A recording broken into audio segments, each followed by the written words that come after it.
مرحبا معكم حاتم العقيل مع جيمز اوف ارابيا. جيمز اوف ارابيا تسلط الضوء على الشخصيات الملهمة المميزة والمبدعة. اليوم لنا الشرف معنا الأخت عفاف جنيفان من إيطاليا وملك ميموني من السعودية. يا هلا، شرفتونا. كيف حالكم؟ الحمد لله. الحمد لله. It's a pleasure. Well, it's a pleasure having you here. Thank you for coming. Let's start with Afaf. Afaf, it's funny, we were just talking about how we first met. I have a column with Gems of Arabia that I've been writing now. It's, I think, almost 3 years ago? 3 years ago? No, it's 5. Yeah. Wow, has it been 5 already? The first time we text each other by Instagram was 2017. That is amazing. Yeah. That is amazing. And then I remember what is the thing you told me before? What's the Gems of Arabia Gems of Arabia, column. I think maybe after. But yes. For sure our first texting to each other was on 2017. And you're gracious enough to also select one of my pieces when I was designing for women, and you were always very complimentary. I remember that, and you were complimentary towards Arab designers. And although you are living in the West, you're always kind of making sure that you support the community that we have. But one in particular, I remember I wrote an article. My article, you reiterated that Arabs are known as consumers. Yeah, they are. They're not known as artists. So unfortunately, no. This article got a lot of traction because of that comment. Tell us more about what you think about that. Well, we have a long way to still do to become like to have our words in the international fashion world. Yeah. We still are seen as consumers. We don't really have big names like even the young designers. There is no Arabic young designer known in Italy or in France or in the West. So that shows you that we still have a long way to do. And I mean, the reasons are so many. I'm not going to start now with how many, but we still have a lot. Do you feel like, as an Arab woman living in the West, there is additional pressure in ensuring that you brand yourself in a certain way? Mashallah, you have reached astronomical success. What is the key to rebranding yourself in that way and presenting yourself to the international community? Because what you are doing is you're building a community. I have my cousins who lived in Rome for many years. They worked, and she's fluent Italian now. And when I wrote your article, she went crazy. Yeah, because the Italian think they now, if you tell them Afef is Arabic or is Tunisian, you go like, no, she's Italian. Yes. And the Arabs goes like, no, she's Arab, and you have that super fun fight between the Italian that they think I belong now to Italy and Italian. And the Arab, yes, of course, the Arab who lives in Italy, they are very nice to me, and they admire me a lot, and they think I'm a good example, and I'm happy to be a good example, because unfortunately we don't have an Arab woman in Italy that is famous or that did what I did still now. It's so sad, because I started after I slowed down, because I wanted to slow down at a certain point, because it was a lot of pressure on me. Yeah. But then again, nothing, no one after me. And it's sad, and I pushed some of the girls, but still what I criticize in some of the Arab model that I've been helping for a while is sometimes is the personality. And that for me, the personality, my strong personality helped a lot to become what I became. Because there are so many models, there are maybe even too many, and And sometimes you just like have to also put not only your body, your face, because your body, your face, there are better than you and less than you. And as I told you, there are so many. But the thing is also the personality. Absolutely. Tell us, Malak, as also an Arab model who has had to kind of, infiltrate her way into a scene which is not necessarily initially accepting, were there any hurdles for you in the beginning? Yeah, definitely a lot. I started modeling in Saudi Arabia as a foreigner model in Saudi Arabia since 2011, and I've seen all the changes from 2011 to now. Come a long way. Very long way. And can you remind me of your question, because I went back to 2011. Oh, no worries. Like, what were the hurdles? Were there any hardships? Yeah, definitely. Yes. Perception, people not taking accepting it. Accepting Yeah. it, yes. So at the start, I dealt with the idea of, if this Arab woman is a model, then she comes from not a good background, or let's just be clear, like she doesn't have a family, or she needs to work for that to gain money, or stuff like this. But for me, I took modeling as a passion, and I came from different cultures, and I wanted to deliver these cultures in Saudi Arabia, following and sticking to our heritage and roots, and doing it with respect. And I totally agree with her when she said it's personalities. I saw many models, and you're right, like too many models, and they always have this personality, and your personality what helps you actually to build your reputation, to build for clients to actually love to work with you again, to recommend you. And I feel like I'm in a mission to show what a proper model could be as an Arab woman in Saudi Arabia. I think making your mark, which both of you definitely have made your mark, and it's a whole industry that has been kind of overlooked over many years. Yeah. Take it from me as a designer who started when there was no industry whatsoever. Finding photographers, finding stylists, finding models. I always had to go to Dubai, and I'm like, why do I always have to go to Dubai? Now we have. Now they're coming to us. Yeah, now we can go to Italy, we can go to Saudi, it can come to us. So it's really great to see this. And what you're doing is you're also exposing a layer of incredible talent that we don't know of, So all of you are part of this movement in creating this kind of new ethos of acceptance, showing how great our cultures can be. Yeah. I think that our culture should always be instrumental in shaping who we are as people, as Arabs, as creatives. So my next question for you, Afaf, is do you feel like your heritage has been instrumental now that we are here at the Saudi Cup Equestrian Club, gearing towards one of the biggest festivals in the world, celebrating Saudi heritage? How does that make you feel? And do you feel that your heritage has kind of helped you along the way, become who Afef Jnifen is? Coming from an Arab country, so let me explain something. In my case, I was so there was someone who there was Farida. Farida is a model that was born and raised in France, from Algerian family. That was already different for her. Me, I was the first Arab model coming from an Arab country. So like leaving my family, leaving Tunis and going to, it was a completely different thing. So it was like you go there and you don't know exactly what's going to happen.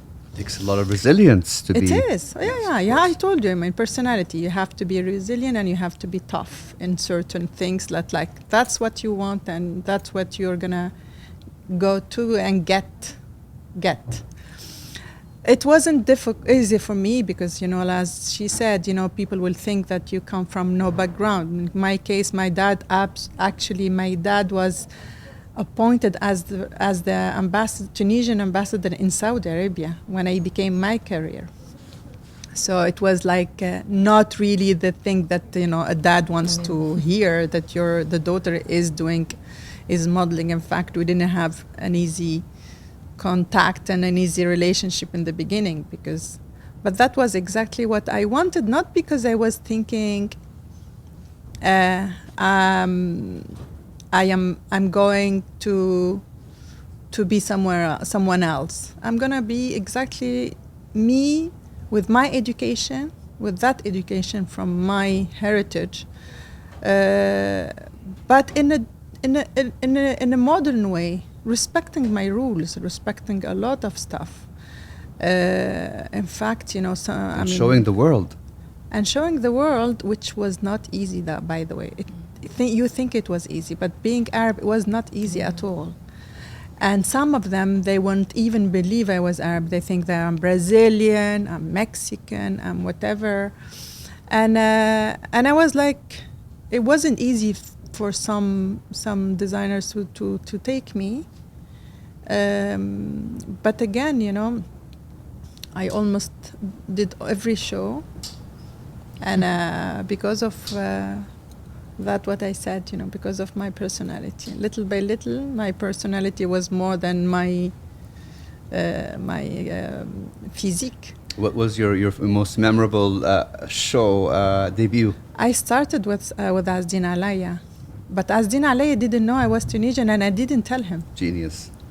Because I was discovered on the beach by Jean-Paul Good, the one who... Farida as well, yes? Farida, yes. But me on the beach. Wow, I was on the beach in the Bahamas with, at that time, my fiancé, and he was like looking at me for 2 days because they were doing the shooting in front of the house.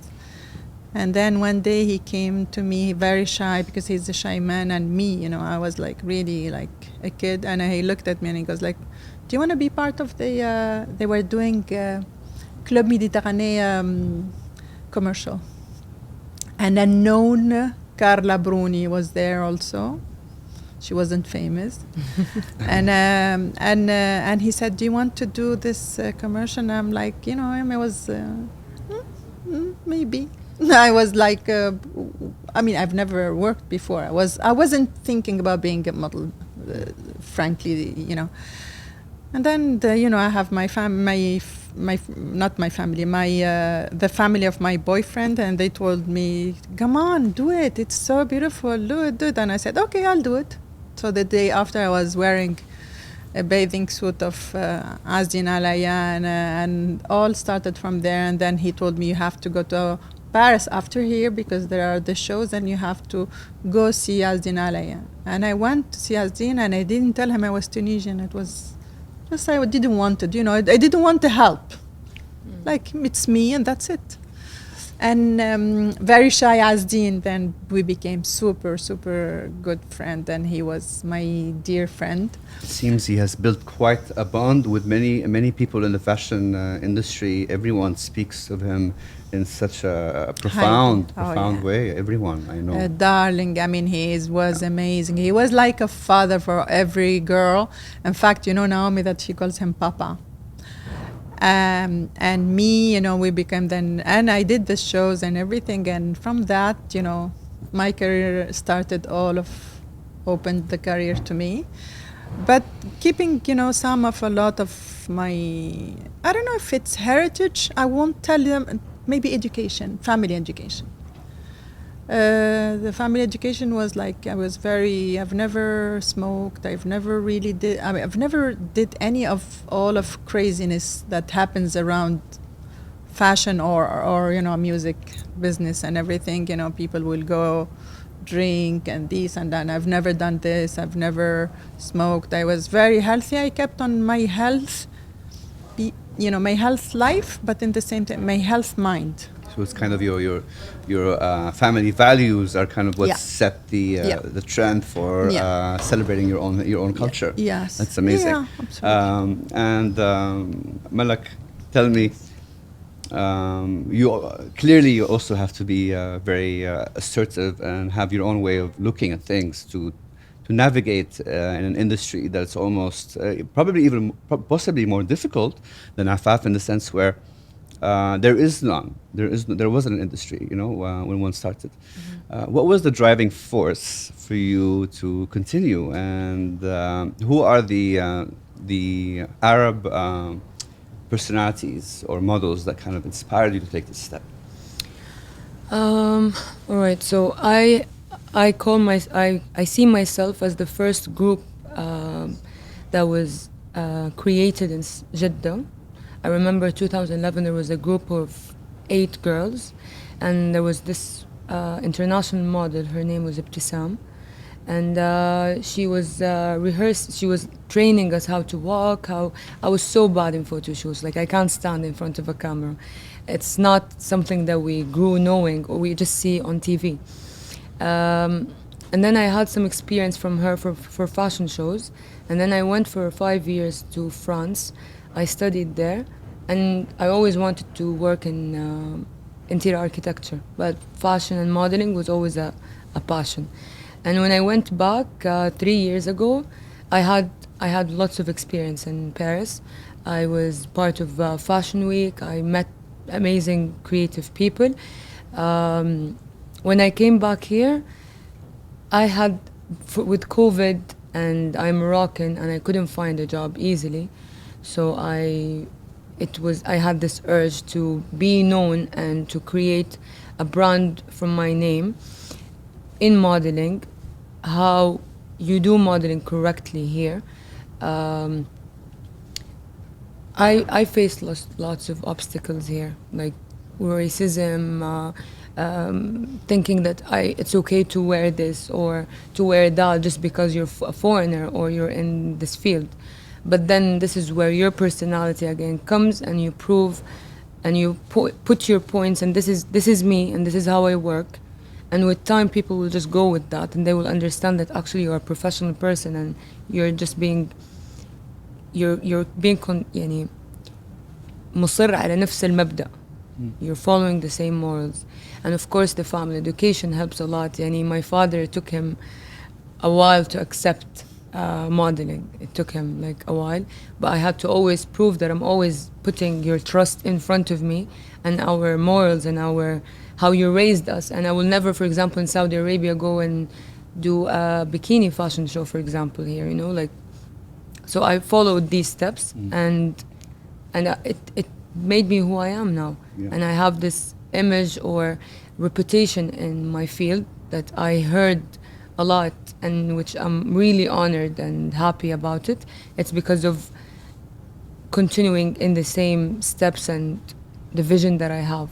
And then, yeah. You're pioneering modeling in Saudi, which is not a very easy move. You know, as mentioned, you know, stylists, photographers, many of them have struggled to be taken seriously, but it takes passion. Yeah. You know, who are the models or the personalities that you looked at that kind of inspired you to take the step? I remember from that period, I remember Talida.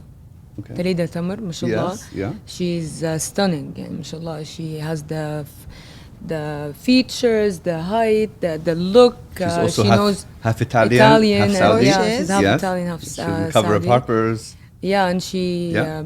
she also she's amazing, mashallah. So she's one of the people actually that inspires me. Yes, yeah. There are lots of models out there, but I believe that we still need like.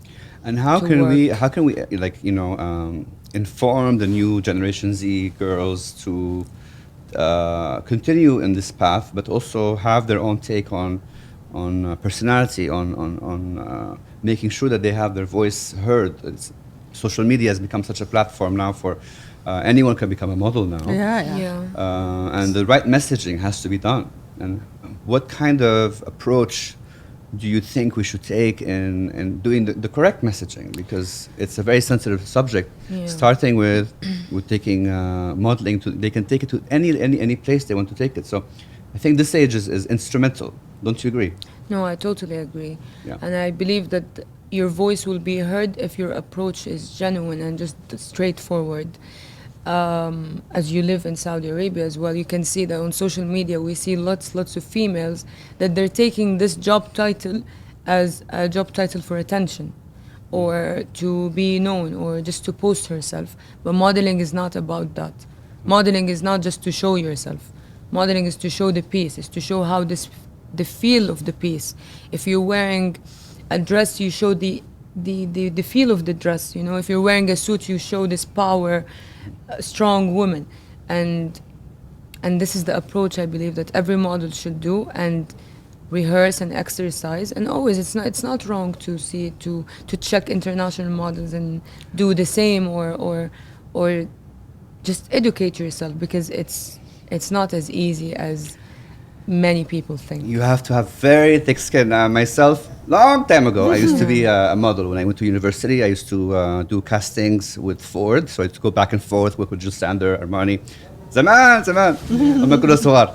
And the whole process was not easy. You have to have very thick skin. Oh, yeah. You have to have a lot of confidence. You have to handle rejection, anytime, they like someone else, But what it has also done for me is I got bitten by the fashion bug thanks to modeling, because I did I did shows, and that makes you get into an entire new world. And the fashion world is so multifaceted. Yeah. Do you feel that sometimes the fashion world is being judged and being seen as maybe frivolous? I see a very deep and intellectual side to it, but maybe not many see that. What do you think, Afef? Well, it's art. It's a way of doing things, and it's like sculpting things. And if we see it this way, there is also the other fashion, which is how you say it, like I don't know, Zara. Or so. There is nothing about art. There is nothing about sculpting things. It's fast just fashion. like fast fashion, Yeah. and wear it, and then khalas. There is no creativity really. Those who does creativity are, for me, they are artists. But then again, I am very critic about some of these, even famous brands. Sometimes you see their shows and they are really like, are you kidding? I mean, come on. There is this brand, I don't want to tell you the name because you will understand it, that did the last fashion show, and you have this here, that we're here. Okay, how do you go with the dress Shoulder like pads, this? yeah. How do you? I mean, all of the dresses with this. I mean, with the shoulder. Come on. I mean, there is a limit, Or some of the things that you cannot even walk with it, or the most uncomfortable big brand. I did some picture with them, and the most uncomfortable dresses and the most uncomfortable, it goes into your skin. Yeah. I mean, like shoes that you don't even walk with it from here to there. You're dead. And imagine models having to wear that. That's also a challenge. It's crazy. I mean, that for me is like, no, it's like completely crazy way of doing things, which is, there is a limit. It must be, in the middle.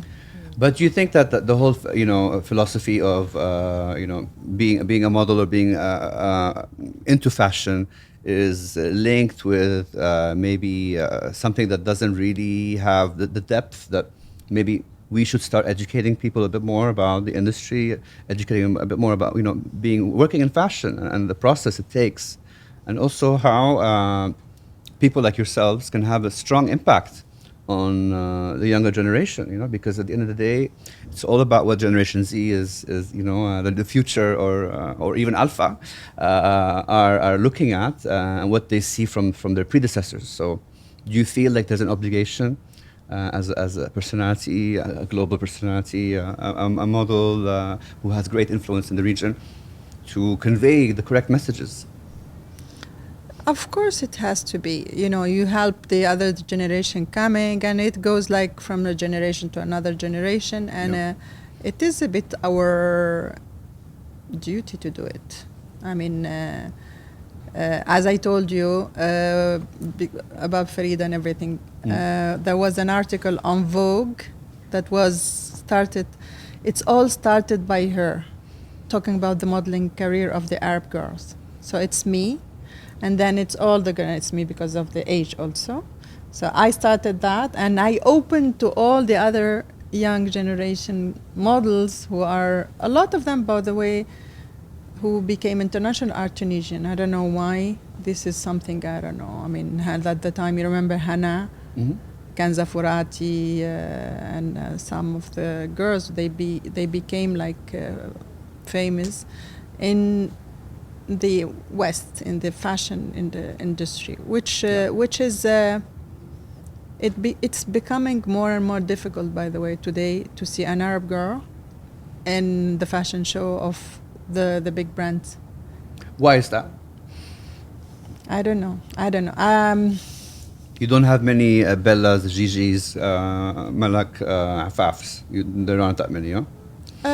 I don't know, because it's very difficult. I've been even helping, by the way. I've been helping myself a girl, and contacting really, like, some of my friends who are very, very famous designers, and they were like, it's the stylist who will decide not even direction the of designer the model is deciding. It's the stylist who's gonna decide, the look, and the girls who are doing the défilé.